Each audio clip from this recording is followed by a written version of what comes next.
Welcome back to my channel পাতিয়া ব্লগে সবাইকে আরও একবার আমন্ত্রণ জানাচ্ছি। আশা রাখছি সবাই ভালো আছেন, সুস্থ আছেন। চলে আসলাম আপনাদের উদ্দেশ্যে আর একটি লাইফস্টাইল ব্লগ ভিডিও নিয়ে। আশা রাখছি ভিডিওটি আপনাদের কাছে খুবই ভালো লাগবে।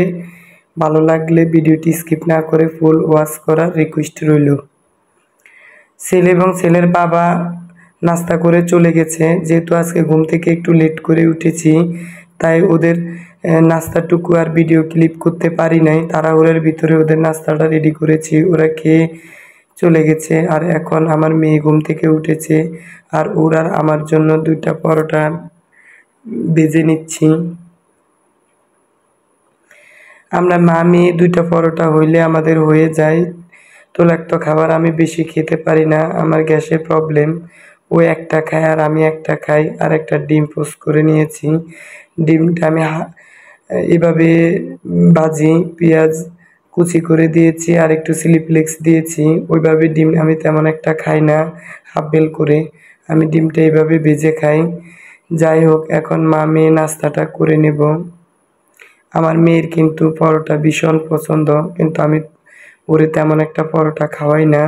ওর জন্য আমি রাতে ভাত রান্না করে রাখি আর মাঝে মধ্যে নাস্তা খাই।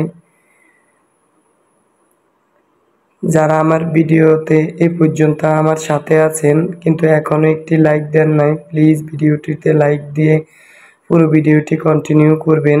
আর অলরেডি এই কাজটি যে করেছেন আপনাদের সবাইকে অসংখ্য ধন্যবাদ। যাই হোক, রাতে অনেকগুলো বাজার নিয়ে এসেছে, এখন এগুলো রিফিল করে নেব।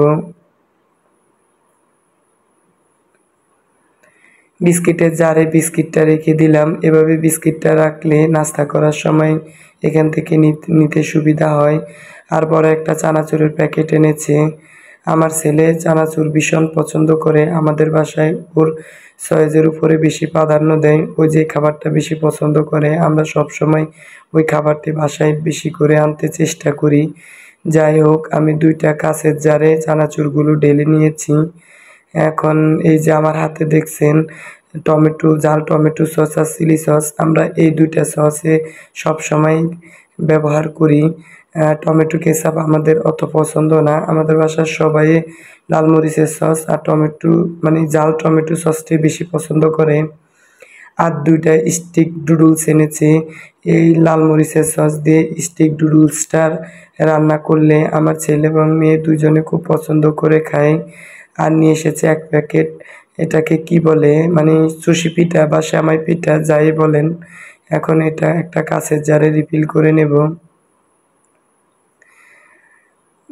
তাড়াহুড়া করতে গিয়ে পড়ে গেছে। যাই হোক, আমার বাসায় র্যাক নেই। কাঁচের জারগুলো ট্রেতে তেমন একটা হয় না। আমার আরও কয়েকটা কাঁচের জার আছে, আমি সেগুলো জায়গার জন্য রাখতে পারি না। যাই হোক, এখন আমি একটা অনলাইন থেকে র্যাক অর্ডার করেছি, সেটা আসলে আপনাদের সাথে শেয়ার করব। আর যে দেখছেন একটা কপি এনেছি, কপির মানে বোতল এনেছি। দেখেন কত ছোট একটা বোতল, 230 টাকা নিয়েছে।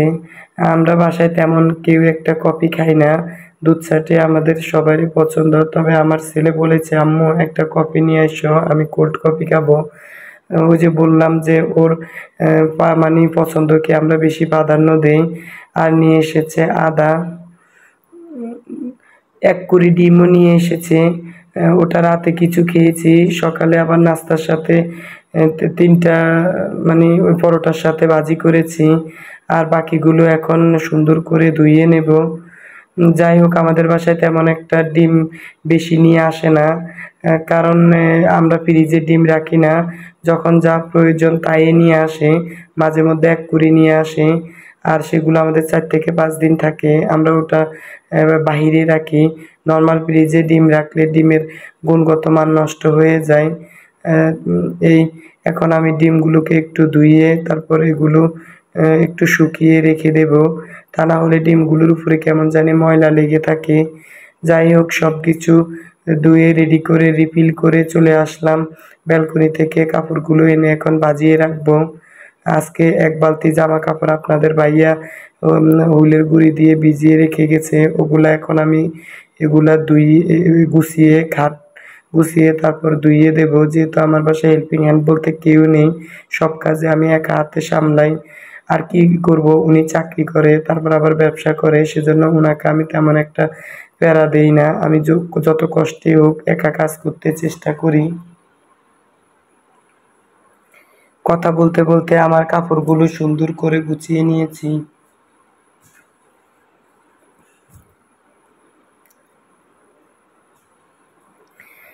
যাই হোক, আমি আমার বেডশিটটা এখন সুন্দর করে গুছিয়ে নেব।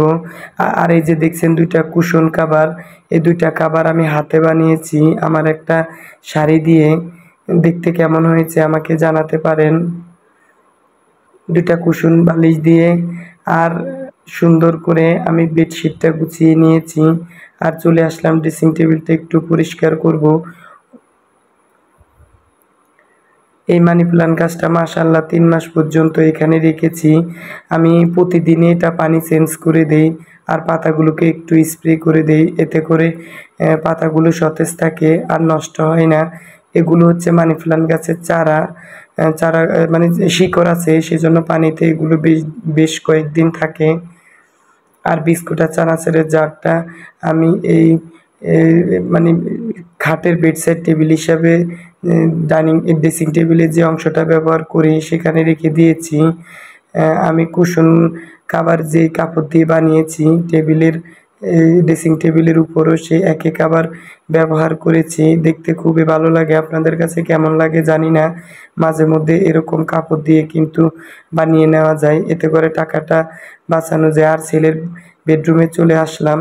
তবে এর আগে আমি বিদ্যুৎ ছিল না, এর আগে আমি গোসল করে কাপড়গুলো ধুইয়ে রোদে শুকাতে ছাদে দিয়ে এসেছি। তারপর চলে আসলাম ছেলের বেডরুমটা গোছাতে। ওর বিছানা চাদরটা অনেক ময়লা হয়েছে, তাই ওটা তুলে ফেললাম। ওটা আরেকদিন ধুইয়ে দেব। আর একটা রাফ ইউজের বেডশিট বিছিয়ে দিলাম। যাই হোক, দুপুরে রান্না করতে চলে আসলাম। আজকে রান্নার তেমন একটা প্রেশার নেই। ভাত অফ ক্যামেরা ভাত রান্না করে নিয়েছি। আর এখানে আমি একটা দেশি মুরগি আছে, সেই মুরগিটা রান্না করে নেব। আজকে আমার শরীরটা তেমন একটা ভালো না, গলাটা অনেকটাই বয়ে গেছে। তারপরও চেষ্টা করছি স্পষ্টভাবে ভয়েসটা দেওয়ার জন্য। আমার খুবই কষ্ট হয়। আর এখানে আমি পেঁয়াজ রসুন আদা ব্লেন্ডারে ব্লেন্ড করে নিয়েছি। এখন পরিমাণ মতো লবণ দিয়ে দেব।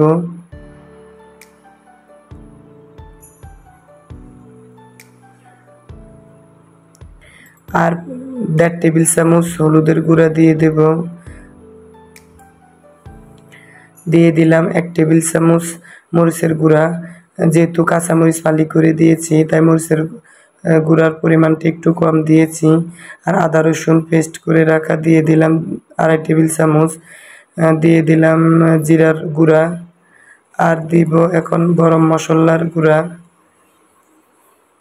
এখন আমি মাংসগুলোকে ভালোভাবে কষিয়ে নেব। কষিয়ে অফ ক্যামেরা অনেকটাই কষিয়ে নিয়েছি। সব কিছু তো আর ভিডিওতে শ্যুট করলে ভিডিওটা অনেক লং হয়ে যায়। যাই হোক, মাংসটা আমার রান্না হয়ে গেছে। এর ভিতরে আপনাদের ভাইয়া কলেজ থেকে চলে এসেছে। আমার মেয়েটা অনেক অসুস্থ, ওর গায়ে জ্বর, ও আখ খেতে চেয়েছিল তাই ওর বাবা নিয়ে এসেছে। দুপুরের খাবার দাবার খেয়ে রেস্ট নিয়ে এখন চলে আসলাম বিকেলের নাস্তা তৈরি করার জন্য। ছেলে কোচিং থেকে চলে আসবে, এখন বিকেল 5টা বাজে। তাড়াহুড়া করে নাস্তাটা রেডি করতেছি। আজকে চিকেন বার্গার বানাবো আর বানাবো চিকেন পাকোড়া।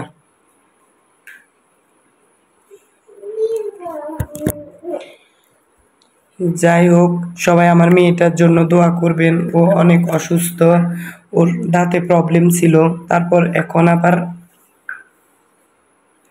গায়ে জ্বর। যাই হোক, আমি চিকেন পাকোড়া এবং চিকেন বার্গার বানার জন্য এই মাংসগুলো ম্যারিনেট করে রেখেছি সব মশলা দিয়ে। আর এটা তো সবাই জানেন কি কি মশলা ইউজ করতে হয়, তারপরও বলে দিচ্ছি। গোলমরিচ দিয়েছি, তারপর হলুদ, মরিচ, সয়া সস, লেবুর রস, আরও দিয়েছি জিরা, আদা, রসুন, এসব কিছুই দিয়েছি। এখন আমি মাংসটা ভেজে নেব। আর এদিক দিয়ে আমি যে রুটিগুলো 2 ভাগ করে রেখেছি, এখন মাংসগুলো লাল লাল করে ভেজে নিয়েছি। চাইলে আপনারা এখানে ক্যাপসিকামও ব্যবহার করতে পারেন, গাজর দিতে পারেন, বা টমেটোও দিতে পারেন। কিন্তু আমার বাসায় অল্প যে উপকরণে আছে আমি সবসময় সিম্পলভাবে যে কোনো জিনিস তৈরি করার চেষ্টা করি। আর দিয়ে দিলাম লাল মরিচের সস। এখন দিয়ে দিব চিজ। এটা হচ্ছে স্লাইস চিজ। এই চিজটার প্যাকেট ৩২৫ টাকা। এই প্যাকেটে ১২ পিস থাকে। যাই হোক, আমি চিজটা দিয়ে এখন উপরের অংশটুকু চেপে চেপে দিয়েছি। এই ধরনের নাস্তা আমার ছেলে অনেক পছন্দ করে, সেটা আমি আগের ভিডিওতে আপনাদেরকে বলেছি। তাই আমিও সবসময় ওর পছন্দ অনুযায়ী নাস্তা তৈরি করতে চেষ্টা করি। যাই হোক, আমার বাসায় যেহেতু ওভেন নেই তাই আমি ফ্রাই প্যানে ঢাকনা দিয়ে বার্গারগুলো বানিয়ে নেব। ঢাকনা দিতে হবে, দিলে এতে করে ভিতরে চিজটা গলে যাবে আর এটা সুন্দর করে পোড়া পোড়া হয়ে যাবে। আর এদিক দিয়ে একটা কড়াইতে তেল দিয়ে দিয়েছি চিকেন পাকোড়াগুলো ভেজে নেওয়ার জন্য। আর ওই দিক দিয়ে আমি বার্গার দুইটা একটু উল্টাই দিতেছি, এতে করে দুই পিঠে সুন্দর করে মানে ভেজে নেওয়া হবে আরই। যাই হোক, এখন আমি পাকোড়াগুলো দিয়ে দিচ্ছি। আস্তে আস্তে দিবেন, তা না হলে একটার সাথে একটা লেগে ভেঙে যেতে পারে। তবে এই পাকোড়ার ভিতরে আমি আজকে বেকিং সোডা দেই নাই, একটা ডিম দিয়েছি। এতে করে পাকোড়াগুলো ভেঙে যাবে না, আঠালো ভাবটা থেকে যাবে। আজকে মজাদার দুই ধরনের নাস্তা তৈরি করেছি। এই দুইটাই আমার হাজবেন্ড এবং ছেলে দুজনেরই পছন্দ। ছেলে চলে এসেছে, বলছে আম্মু নাস্তা এখনো হয়নি। আমি বলেছি তুমি 20 মিনিট বসাও, 20 মিনিটের ভিতর আমি রেডি করে তোমাকে দিতেছি। যেহেতু আমার বাসায় কোনো কাজের আপা নেই তাই আমি সব কাজ একা হাতে সামলাই, সেজন্য অনেক কিছুই আমি সময় মতো ওদেরকে দিতে পারি না। কি করব বলেন, আমার শরীর তো আর মেশিন না, শরীরেরও তো একটু আরামায়ের শান্তির দরকার। যাই হোক, আমার চিকেন বার্গারটা প্রায় হয়ে গেছে। দেখেন কি সুন্দর একেবারে লাল লাল হয়ে গেছে আর চিজটা সুন্দর করে গলে গেছে। এখন আমি আরেকবার উল্টাই দেব, এতে করে আরেকটু ফোড়া ফোড়া হলে খেতে একটু মজা হবে।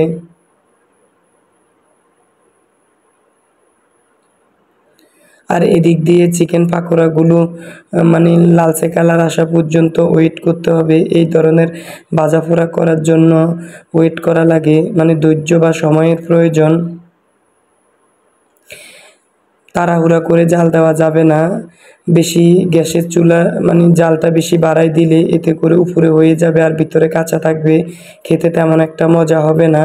তাই ধৈর্য সহকারে এগুলো লাল লাল হওয়া পর্যন্ত, মানে কালার আসা পর্যন্ত ওয়েট করতে হবে। যাই হোক, আমি আরও একবার ভেজে নেব।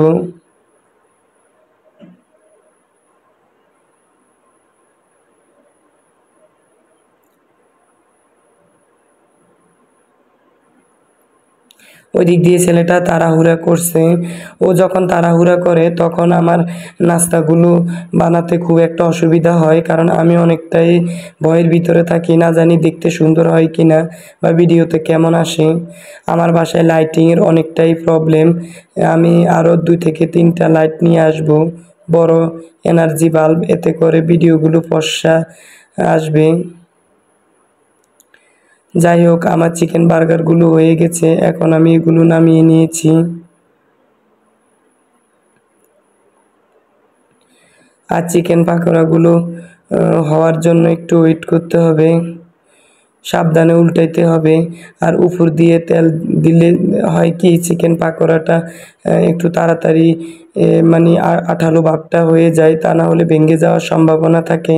আমি ছোট একটা কড়াই নিয়ে আসবো ডুবো তেলে এগুলা ভাজার জন্য। আমার কড়াইটা কিন্তু অনেক বড়, আমার বাসায় যে কয়টা কড়াই আছে সবগুলাই বড়। যাই হোক, একদিন মার্কেটে গিয়ে ছোট একটা কড়াই নিয়ে আসবো। ছোট কড়াইতে এই ধরনের চিকেন পাকোড়া ডুবো তেলে ভাজলে অনেক সুন্দর হয়। যাই হোক, আমার বাকি চিকেন পাকোড়াগুলো ভেজে নেওয়া হয়ে গেছে। যখন আমি চিকেন পাকোড়াগুলো তুলতে যাব তখনই এই পর্যায়ে এসে বিদ্যুৎটা চলে গেছে। মোবাইলের আলো দিয়ে কোনো রকম এগুলো তুলে নিচ্ছি, সেজন্য এই অংশটা একটু অন্ধকার হয়ে মানে মনে হয় হয়ে গেছে। এই অংশটা একটু ইগনোর করবেন। ক্ষমা সুন্দর দৃষ্টিতে দেখবেন। যারা আমার ভিডিওটি এখনও দেখছেন কিন্তু সাবস্ক্রাইব করেন নাই, প্লিজ ভিডিওটি সাবস্ক্রাইব করে পাশে থাকবেন।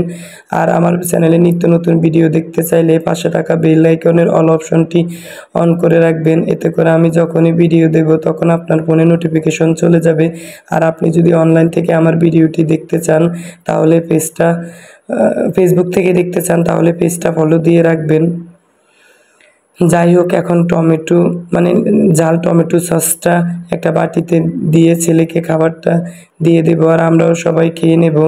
আজ আর নয়, সে পর্যন্ত সবাই ভালো থাকেন, সুস্থ থাকেন। দেখা হবে নেক্সট ভিডিওতে।